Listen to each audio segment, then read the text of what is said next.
8 months ago, my life changed forever. I can't tell you what the weather was like that day, what I had for breakfast, or even the first song I heard on the radio before I left the house. In fact, to be honest, I can't remember any details of that day until I discovered a quiet little arcade downtown that I had somehow never noticed before. I can't even remember its name. On a whim, I went in there and looked around. At first glance, it was just an ordinary arcade, a moment frozen in time that could transport you back to the distant gaming days. Back in the early 80s EGS, I spent a lot of time in arcades with my dad. It was the only hobby we shared together, and one of the only safe activities we could truly enjoy given my condition.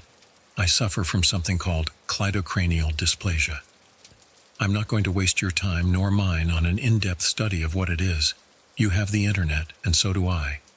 Basically, I'm much shorter in stature than anyone I know. My bones are brittle, my spine is all skewed, and I've had dentures from an early age. I don't mean to be rude or offend those who suffer from this condition. I'm just sick to death of having to explain it to people, so I've learned to stick to the basics. I'd say my main passion in arcades was pinball machines. I spent hours in front of them every day after school, studying the circuits and perfecting the perfect angle of the flipper ball that would hit the chutes I needed to maximize my score. As soon as I mastered the machines in one gym, my father would find us another, and we would start all over again. Some combination of light, music, and geometry mesmerized me.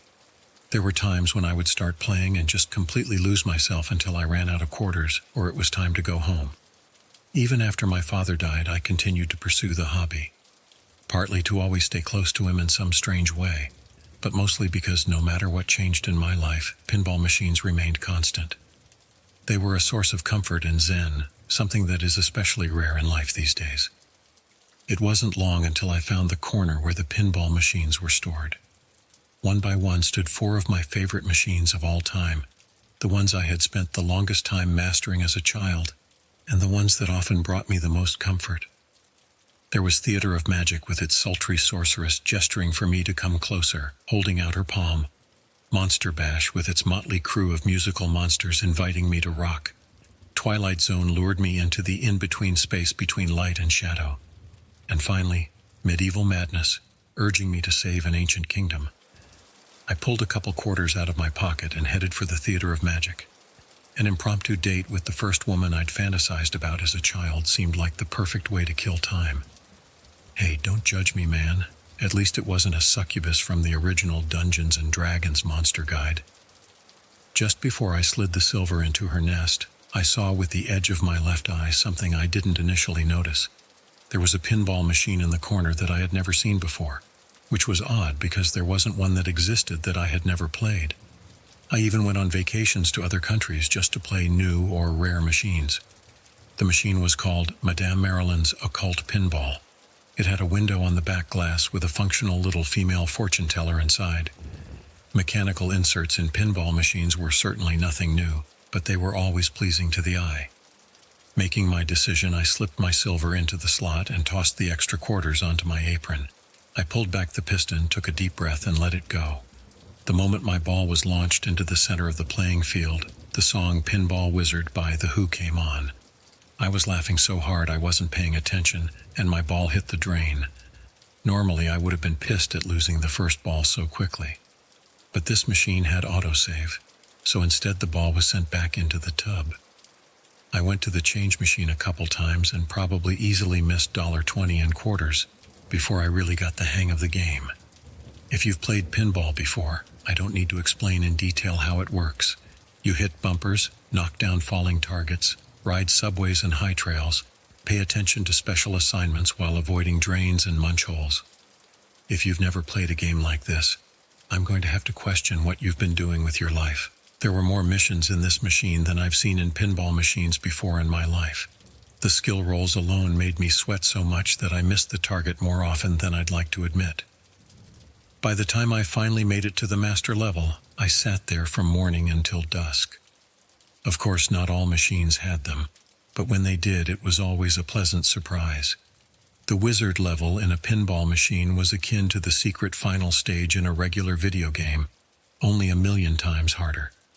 If you beat any of the wizard levels in the machine, you made it to the big leagues. I had beaten them all, and I'll be damned if I didn't beat this one too. It took me another 30 minutes of the most exciting game of my life before I overcame it. I was in the zone, becoming one with the car when it happened. The music began to glitch and turn to static. The lights flickered in a strange, mesmerizing pattern, and the mechanical divination built into the back window came into motion. A sultry voice came from the speakers over the interference. "Congratulations, Jerry, you have defeated me. I will now fulfill your heart's desire." To say I was stunned is an understatement. I know what you're thinking. How does this machine know my name, right? Yeah, that thought crossed my mind at that moment, too. I'm old enough to have seen every movie I can think of that should have told me it was time to get the hell out of Dodge. Then again, I've always been a curious guy. I ended up blabbing about the first thing that popped into my head. Honestly, it was more of a nervous joke, but how many times can I relive one of my favorite cinematic moments, right? "I want to be big," I shouted out, perhaps a little too loudly. It was a phrase from my favorite Tom Hanks movie, and it seemed super relevant at the moment. "Your wish will be granted," Madame Marilyn replied profoundly. Madame Marilyn rebooted, and my name popped up in the top position of the scoreboard, replacing someone named Arthur. Probably some kid, but I wasn't interested in dwelling on that. I went home and passed out, becoming dead to the world. When I woke up, it was still dark outside. Every inch of my body was throbbing with pain. It took me over 10 minutes to just sit up in bed and turn on the lamp. Before me stood the most horrifying sight I had ever seen. My bones seemed to somehow elongate before my eyes, stretching my skin grotesquely in all directions. I cried out in pain but didn't move for fear of tearing myself apart. My joints shifted and crunched as each part of me dislocated and shifted into a new position. This was simply impossible in werewolf movies. I could feel my organs moving around inside, suddenly detaching from their former places. Vomit and bile were not so much spewing out of my mouth as just oozing out in sticky strands. My vision completely blurred and the sutures of my skull began to throb wildly. I passed out from the pain as I felt my quadriceps muscle snap like a guitar string that had been wound too tight. When I woke up again, I was startled by the bright fluorescent hospital light. According to my nurse, I had been out for almost a week. She assured me that they had done everything they could to help me, but there was only so much they could do. In my drug-induced confusion, I didn't realize at first what she meant, at least not until she brought out a mirror to show me my reflection. My initial reaction was laughter. In years past, I had seen similar trick mirrors in Halloween stores that showed you some horrible monster with your face on it. A quick glance at the horrified nurse knocked that thought out of my brain, and I began to sob inconsolably. What stared back at me from the mirror was something between Frankenstein's monster and the guy who was turned into a walrus in the movie Tusk. My flesh had more stitches and staples on it than the local craft store. My lower torso was mostly missing, and significant portions of my upper torso looked more like mutilated parts of a corpse than myself. That was 8 months ago. It was the first time I had told anyone about what had happened that day. Up until now, everyone thought it was a botched home invasion. That was the leading police version, which at some point I just went along with because who would believe the truth now? What scares me is that of all the pieces I've lost or put back together, my fingers are mostly intact. A little longer, sure, but those were the only things that didn't have to be somewhat reconstructed and reattached or thrown away altogether like other things. On the positive side, I can still play pinball. My insurance covered one of those electric elevator wheelchairs, so I can adjust my height as needed. In the last month, I've been playing more than usual.